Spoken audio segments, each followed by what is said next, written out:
Hello friends, welcome my YouTube channel ज्ञान and मस्ती। और अभी हम लोग स्टार्ट करने हैं एक्सरसाइज 1.1 का फर्स्ट नंबर क्वेश्चन। तो इस फर्स्ट क्वेश्चन में सबसे इंपॉर्टेंट चीज देखिए क्या है। यहाँ पे हमको तो निकालना है एचसीएफ। ये आपको लोअर क्लास में एचसीएफ कैसे निकाला जाता है ये बता दिया जाता है, सबको बताया जाता है। लेकिन यहाँ पे एचसीएफ निकालना है, लेकिन एक चीज का ध्यान रखते हुए उसको एचसीएफ निकालते समय आपको यूक्लिड विभाजन एल्गोरिथम का यूज करना है। यानी आपका पहला क्वेश्चन ये है कि निम्नलिखित संख्याओं का एचसीएफ ज्ञात करने के लिए यूक्लिड विभाजन एल्गोरिथम का प्रयोग कीजिए। तो अभी आप लोग पहली बार अगर 10th क्लास में आए हैं तो यूक्लिड विभाजन एल्गोरिथम आपको नहीं पता होगा।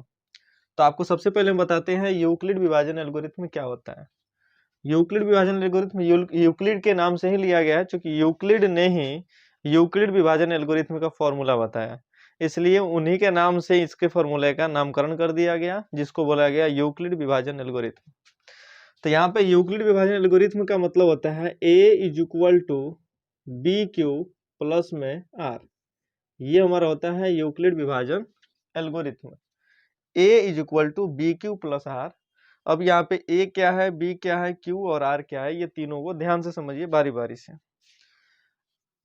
अगर आप एचसीएफ निकाल रहे हैं, जैसे हमारा सवाल है 135 और 225, तो इसका एचसीएफ हमको बताया जाता है ऐसे ऐसे निकालने के लिए बताया जाता है 135 से डिवीजन मेथड के द्वारा 135 है कम 135, यहाँ पे माइनस करते हैं, 5 में से 5 गया 0, यहाँ पे 2 में से 3 नहीं जाएगा, यहाँ से 1 लाएंगे, 12 में से 3 गया 9, ये हो गया 0, ये हो गया 90। 90 से फिर भाग देते हैं 135 को, यहाँ पे ला देते हैं, तो 90 एकम 90 घटा देंगे तो 45, फिर 45 को छोड़ के और 90 को यहाँ पे बीच में ला देते हैं और 45 दूना 90, ये हमारा आ जाता है 0। और लास्ट में जिससे कट जाए वही हमारा एचसीएफ हो जाता है, यानी एचसीएफ हमारा हो गया 45। इसको कहते हैं डिवीजन मेथड के द्वारा एचसीएफ निकालना। लेकिन यहाँ पे हमको डिवीजन मेथड के द्वारा नहीं, बल्कि यूक्लिड विभाजन एल्गोरिथम का प्रयोग करके हमको एचसीएफ निकालना है। ठीक है, तो यहाँ पे देखिए, यहाँ पे जो आप सबसे जो बड़ी संख्या है 135, इसको हम क्या मान लेते हैं, a मान लेते हैं, और जिससे भाग देते हैं उसको मान लिया जाता है क्या, b। और q का मतलब भागफल ये होता है, और r का मतलब होता है शेषफल, यानी जिसकी q ये होता है q। छोटे क्लास में आपको ये भी बताया जाता है कि भाज्य बराबर भाजक गुणा भागफल और प्लस में शेष।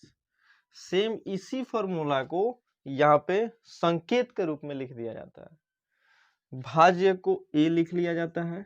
भाज्य जो है सबसे बड़ी संख्या, देखिए a यहाँ पे क्या है 225 है, तो 225 सबसे बड़ी संख्या होती है, क्योंकि इसमें हमको भाग देना होता है। भाजक जिससे हम भाग देते हैं, किससे भाग दे रहे हैं 135 से, तो ये होता है b का वैल्यू, गुणा भागफल यानी कितना बार में आप उसको भाग किए हैं, एक बार में, तो ये होता है q का वैल्यू, और प्लस में शेष का मतलब होता है, इसको हम लिखते हैं r, और इसी को आगे बढ़ा दिया गया तो a बराबर हो गया बी क्यू प्लस r। यही हमारा होता है यूक्लिड विभाजन एल्गोरिथम। इसी का यूज करके हमको एचसीएफ निकालना आता है। तो देखिए, इसको यूज करते हुए एचसीएफ हम यहाँ पे कैसे निकालते हैं। तो एचसीएफ निकालते समय सबसे पहले क्या करना होता है, ध्यान दीजिए, सबसे पहले आपको ए का वैल्यू निकालना होता है। तो ए का वैल्यू जो सबसे बड़ा होगा, तो 225 और 135 में बड़ा है कौन सा 225, तो यहाँ पे ए का वैल्यू हो जाएगा आपका 225, और बी का वैल्यू हो जाएगा आपका 135। ये हो गया, यानी ए का वैल्यू और बी का वैल्यू हम निकाल लिए। ए का वैल्यू आया 225 और बी का वैल्यू आया 135। अब यहाँ पे यूक्लिड विभाजन लगाएंगे, जो कि फॉर्मूला होता है a बराबर बी क्यू प्लस में r।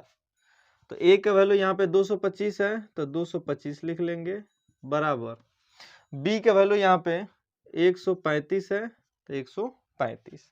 अब आपको पता है q का मतलब होता है भाजक, देखिए यहाँ सॉरी भागफल, ये होता है q, ठीक है, b भाजक, तो q का मतलब भागफल, यानी 135 में 225 में 135 से भाग देंगे तो भागफल यहाँ पे देखिए क्या आया है, 1 आया है, इसलिए यहाँ पे Q के जगह पे हो जाएगा 1। और यहाँ पे आता है शेषफल R, तो R का वैल्यू क्या है बाबू, 90, तो यहाँ पे R का वैल्यू लिख देंगे 90। और HCF का ये रूल होता है कि जब तक 0 न आए तब तक आप HCF को बनाते रहिए। तो बताइए यहाँ पे शेषफल 0 आया है, नहीं आया, शेषफल यहाँ पे क्या 90 आया है, 90 यहाँ पे लिख देंगे। शेषफल जो है वो 0 के बराबर नहीं है, यानी R is not equal to 0। तो जब तक 0 नहीं आएगा तब तक हम यूक्लिड विभाजन एल्गोरिथम का फॉर्मूला लगाते रहेंगे। यानी कहने का मतलब ये, यहाँ पे जब 0 के बराबर नहीं आया, R का वैल्यू 90 आ गया, तो फिर यूक्लिड विभाजन लगाएंगे। फिर यूक्लिड विभाजन का फॉर्मूला होता है A बराबर BQ प्लस R। अब अगले स्टेप में देखिए, यहाँ तक तो हम बना दिए, तो इस स्टेप में 225 A का वैल्यू, 135 B का वैल्यू। अगले बार में देखिए क्या होता है, इसके बाद अब यहाँ पे हम भाग दे रहे हैं किससे, 90 से, किस में, 135 में, अगले लाइन में। तो अब इस लाइन में ये बन जाता है A का वैल्यू। कहने का मतलब ये कि जो पहले B का वैल्यू था वो हो जाता है A का वैल्यू, ठीक है। जो शेषफल था वो बन जाता है B का वैल्यू, क्योंकि देखिए यहाँ पे किससे भाग दे रहा है, 90 से, तो B का वैल्यू 90 गुणा भागफल, यहाँ पे भी कितना आया है, 1 आया है, तो यहाँ भी 1 लिख देंगे, और प्लस में शेषफल यहाँ पे देखिए क्या आया है, 45, तो फिर लिख देंगे 45। अगला स्टेप कंप्लीट। यानी यहाँ भी हमारा देखिए R का जो वैल्यू है वो 0 के बराबर नहीं है, तो जब 0 के बराबर नहीं है तो फिर यूक्लिड विभाजन लगाएंगे, फिर लिखेंगे A बराबर BQ प्लस में R। और यहाँ पे अगले स्टेप में अब ये जब कंप्लीट हो गया तो अब देखिए अब क्या हो गया, अब आपका A का वैल्यू जो है वो हो गया कौन सा, 90, जिससे भाग दे रहे हैं वो B, ये दे हो जाएगा Q और ये हो जाएगा R। तब फिर A के जगह पे यहाँ पे 90 लिखेंगे, B के जगह पे 45 लेके आएंगे, Q के जगह पे 2 लिखेंगे, और यहाँ पे देखिए R का वैल्यू आ गया हमारा 0, तो लिख देंगे 0। यानी यहाँ पे R का वैल्यू 0 के बराबर हो गया, इसलिए हमारा जो HCF होगा वो B का वैल्यू, B कितना है यहाँ पे 45, तो HCF हमारा निकल जाएगा 45। इस प्रकार से देखिए यहाँ भी हमारा HCF 45 आया था, लेकिन ये डिवीजन मेथड के द्वारा था। यहाँ पे देखिए हम यूक्लिड विभाजन एल्गोरिथम का उपयोग करके यहाँ पे निकाले हैं HCF, और यहाँ भी हमारा HCF का आंसर 45 ही आया है। तो ये था हमारा यूक्लिड विभाजन का यूज करते हुए HCF को निकालना, कैसे निकालते हैं। ये पहले सवाल का आंसर था। दूसरा क्वेश्चन ध्यान से समझते हैं हम लोग। जो हमारा दूसरा सवाल है वो आपके बोर्ड पे ही दिखा रहा है यहाँ पे। ये 196 और 38,220। तो अभी हमको बताएं कि जो सबसे बड़ा वैल्यू होता है वो हो जाता है A का वैल्यू, यानी A का वैल्यू हो गया 38,220, B का वैल्यू हो गया हमारा 196। यानी अब क्या करेंगे हम, तो 196 से भाग देंगे इसमें, तो आपको पता है 196 से यहाँ पे भाग देंगे जब 38,220 में, तो 196 एकम 196, 12 में से 6 हो गया 6, यहाँ 17 में से 9 हो गया 8, ये हो गया 186 आया। अब फिर 2 यहाँ पे उतारेंगे, ये डिवीजन मेथड के द्वारा HCF बता रहे हैं पहले कि आपको अच्छे से समझ में आए। फिर यहाँ पे 105 9 बार में करेंगे, 9 छक 54 का 4, हाथ में 5, 9 9 81 5 86 का 6, हाथ में 8, 9 एकम 9, 9 8 17। फिर घटाएंगे, 12 में से 4 गया 8, 15 में से हो गया 9, भाई 0 यहाँ पे आ जाएगा, और 5 बार में ये कंप्लीट जो होगा वो कट जाएगा। यानी यहाँ पे हमारा A का वैल्यू ये हो जाएगा, ये हो जाएगा B का वैल्यू, ये हो जाएगा Q, और ये हो जाएगा R। तो यहाँ पे यूक्लिड विभाजन लगाएंगे, A बराबर BQ प्लस R। A का वैल्यू आपको पता है कितना है, 38,220 बराबर बी का वैल्यू 196, क्यू का वैल्यू 195 और आर का वैल्यू यहाँ पे 0 है। तो आर बराबर 0 है, तो यहाँ पे HCF हमारा आ जाएगा क्या, 196 आंसर। यानी ये डायरेक्ट बनाना संभव नहीं है आप लोगों के लिए, क्योंकि अभी आप अगर आप लोग नए नए 10th क्लास में आए हैं तो आप पहले साइड में ऐसे बनाइए इस मेथड के द्वारा, और तब इस मेथड से ए का वैल्यू बी का वैल्यू केवल ला के यहाँ पे रखते जाइए और आपका आंसर आते जाएगा। ठीक है, तीसरा सवाल थोड़ा ध्यान से समझिए। ठीक है, लास्ट सवाल है। तीसरा जो आपका सवाल है वो है 867 और 255। तो इसमें ए का वैल्यू क्या होगा, जो सबसे बड़ा होगा। सबसे बड़ा कौन है, 867, तो ए का वैल्यू 867, बी का वैल्यू 255। अब यहाँ पे लगाएंगे यूक्लिड विभाजन एल्गोरिथम, ए बराबर बी क्यू प्लस आर। ई का वैल्यू तो हमको पता है भाई 867 है, तो 867 लिख लेंगे। बी का वैल्यू भी पता है 255, क्यू का वैल्यू नहीं पता है, तो क्यू का वैल्यू कैसे निकलेगा, तो साइड में आप भाग दे दीजिए। यहाँ पे देखिए 255 से यहाँ पे भाग देते हैं 867 में, साइड में छोटा सा करके 3 बार में ये कटेगा, 5 3 15, 5 3 15 16, 3 2 6 765, 7 में 5 गया 2 0, ये आ जाएगा 102।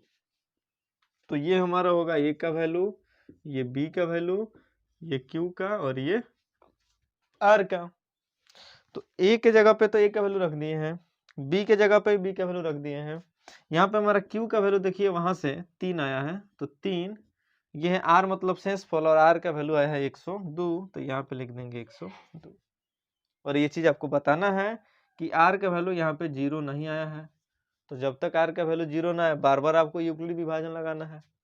तो फिर यहाँ पे यूक्लिड विभाजन लगाएंगे, फिर लिखेंगे ए बराबर बी क्यू प्लस आर, और अगले बार यूक्लिड विभाजन में क्या होगा, ये 102 घेरेंगे और 255 यहाँ पे आ जाएगा, ये आपको पता है। यानी इस बार में अब ये हमारा बन जाएगा 255 ए का वैल्यू और 102 बन जाएगा बी का वैल्यू। ठीक है, यानी ए का वैल्यू क्या हो गया अब 255, बी का वैल्यू क्या हो गया 102। जब भाग देंगे 2 बार में तो ये हो जाएगा 204, और घटेगा तो ये हो जाएगा 51। कितने बार में भाग लगा, 2 बार में, इसलिए Q का वैल्यू क्या हो जाएगा 2, और R हमारा फिर आ गया कितना 51। फिर यहाँ पे R 0 नहीं आया, यानी यहाँ पे R का वैल्यू 0 के बराबर नहीं है। तो R का वैल्यू जब 0 के बराबर नहीं है तो फिर क्या होगा, फिर एक बार यूक्लिड लगाएंगे, यूक्लिड विभाजन एल्गोरिथम, फिर लिखेंगे a बराबर बी क्यू प्लस आर, ए बराबर बी क्यू प्लस आर। अब अगले बार में अब फिर किसी क्या करेंगे, 51 से भाग देंगे 102 में, तो ये हो जाएगा हमारे 102 आ जाएगा, 51 दूने 102। इसमें ए का वैल्यू हो जाएगा ए 102, बी का वैल्यू 51, क्यू का वैल्यू 2, ये क्यू का वैल्यू, और ये हो जाएगा आर। ए के जगह पे फिर लाएंगे 102, बी के जगह पे 51, क्यू के जगह पे 2 और आर का वैल्यू 0, यानी आर बराबर 0 आ गया। तो HCF हमारा हो जाएगा 51, यानी जो बी का वैल्यू होगा वही HCF हो जाएगा लास्ट में। तो ये हमारा था 1 नंबर का सवाल। चूंकि वीडियो लंबा हो गया इसलिए नेक्स्ट सवाल हम अगले लेक्चर में लेके आएंगे। ठीक है, इसमें कोई डाउट है तो आप कमेंट बॉक्स में कमेंट कर सकते हो। ठीक है, थैंक यू।